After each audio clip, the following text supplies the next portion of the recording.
So yeah, this is your brother Oga from Hip Hop News Uncensored. We're actually sitting here live with a former manager that used to own four, not own but manage four Starbucks, and now owns his own coffee business called Darren's Coffee Shop. I want to introduce Yeah. his brother right now so we can actually talk about this incident that's been causing headlines and shockwaves to America, the Starbucks incident in Philadelphia.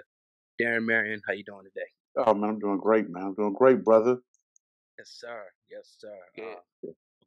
My man, it's good to hear from you, Darren, man. Thank you for coming on. For the listeners that don't know you, why don't you get a little bit of your credentials in the coffee business? Okay. Right on. Well, I started at Starbucks. I started at Starbucks as a barista, $7.35 an hour. Within a month, I made it to the management program. Went through the Starbucks manager program. Got moved all around the stores when I started asking, questions about where the black people at. Where the black managers.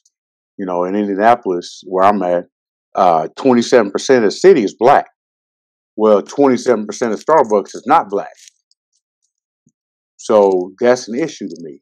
If Starbucks says that they're going to be, if they say that they're going to be a diverse company and everybody want partners, then they should represent the community. Where I live at, man, is it's a dense, well-to-do black community.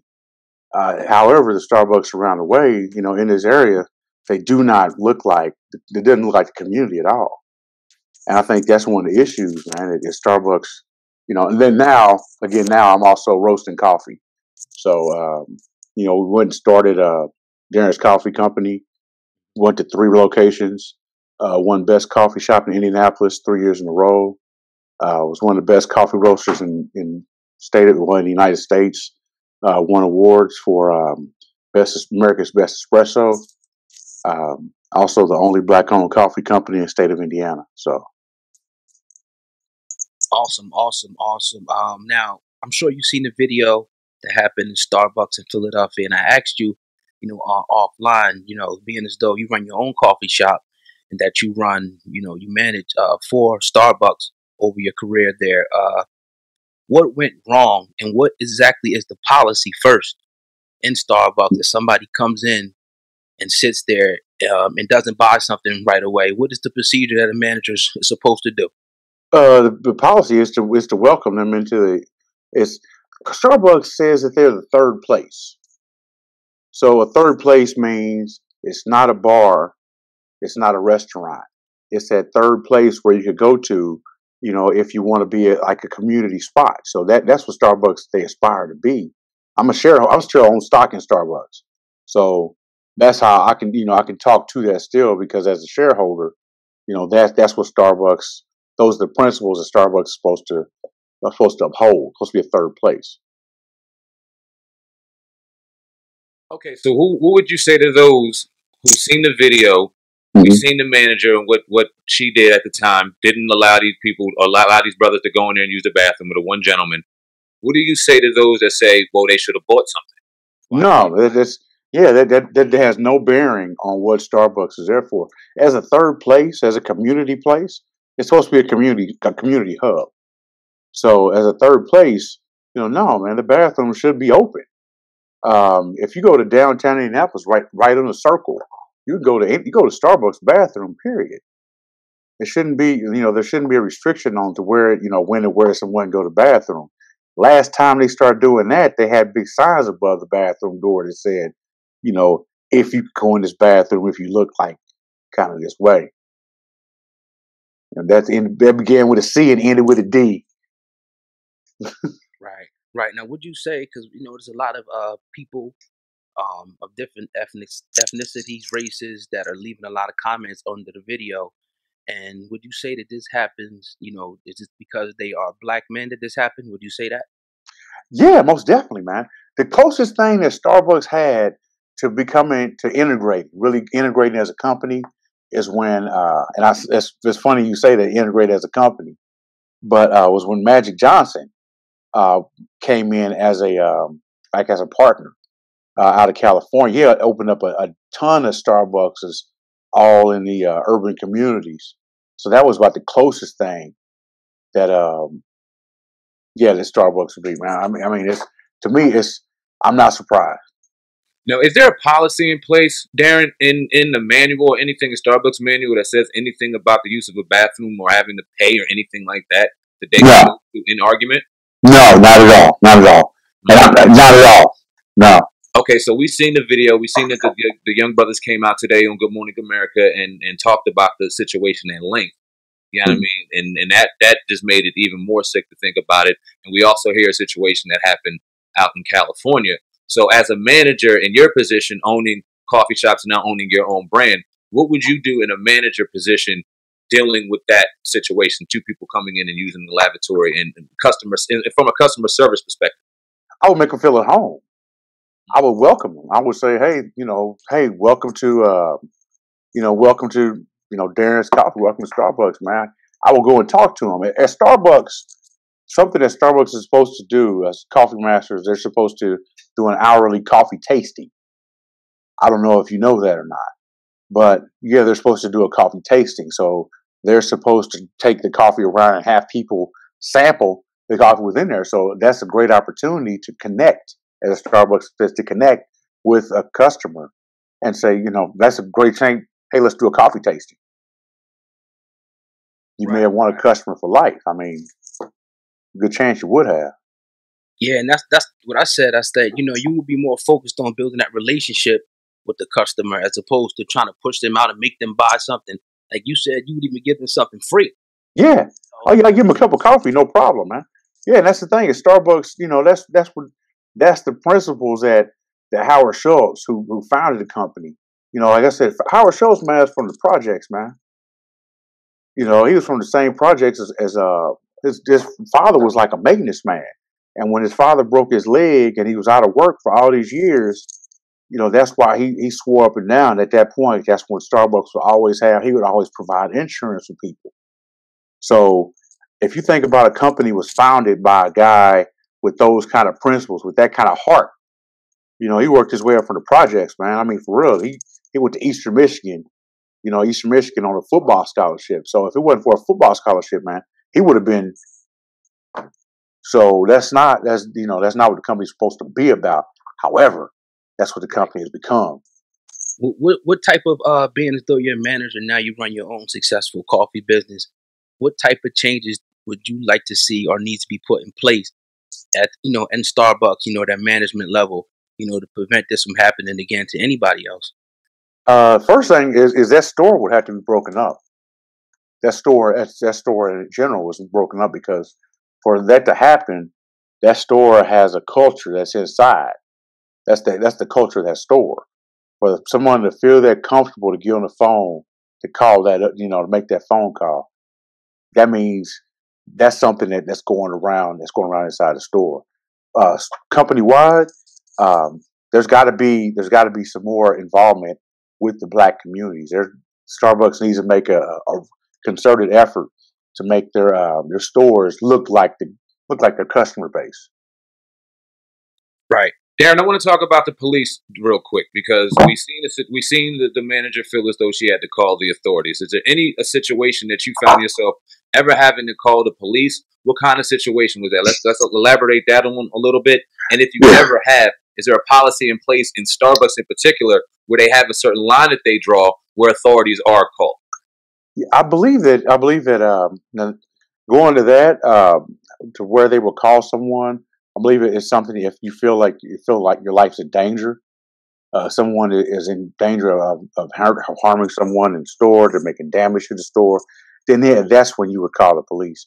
I know that's when I would call. As a matter of fact, I never called the police when I had a shop. I had somebody come in and bust up the joint when I wasn't there. I mean, and still police never got called. I put people out of the shop. But I put one guy out of the shop, and me having coffee shops, man, 3 of them for 5 years. Put one person out, and because he was pissy drunk. So what bothers me though is like what Meek Mill said in his interview. Let's imagine if them brothers was on probation, man. Imagine if they were on probation. That's the interaction with the police.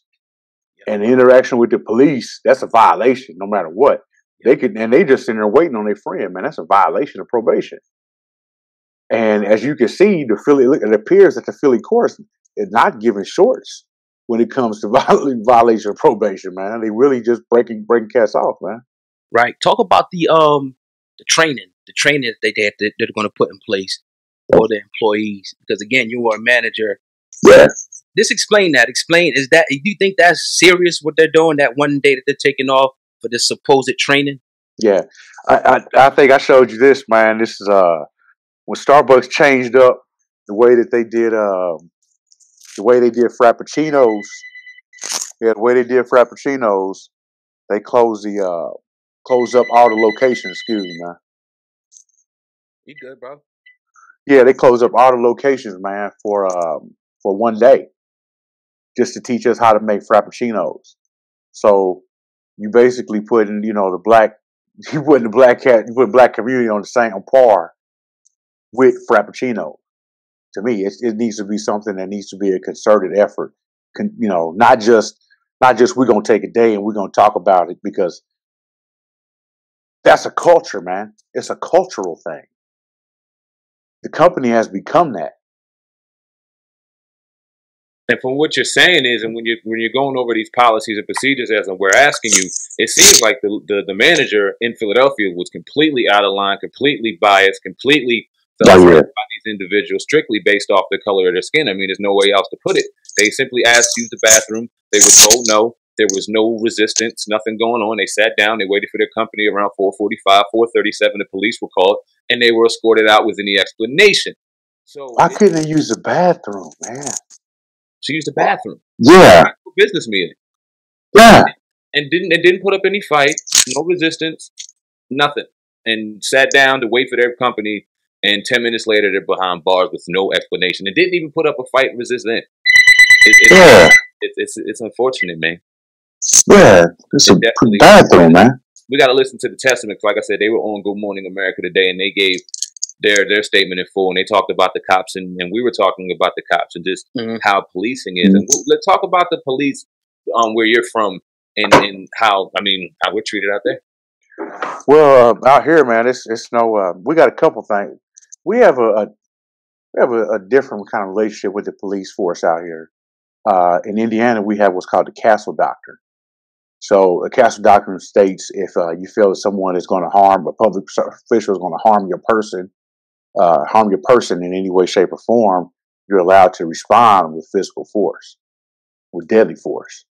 So, and that's protecting your life, liberty, and your home. I know that in my coffee shops, the police were not allowed. And that was just a matter of fact. The police were not allowed in my coffee shop. Why is that? Because for one, man, I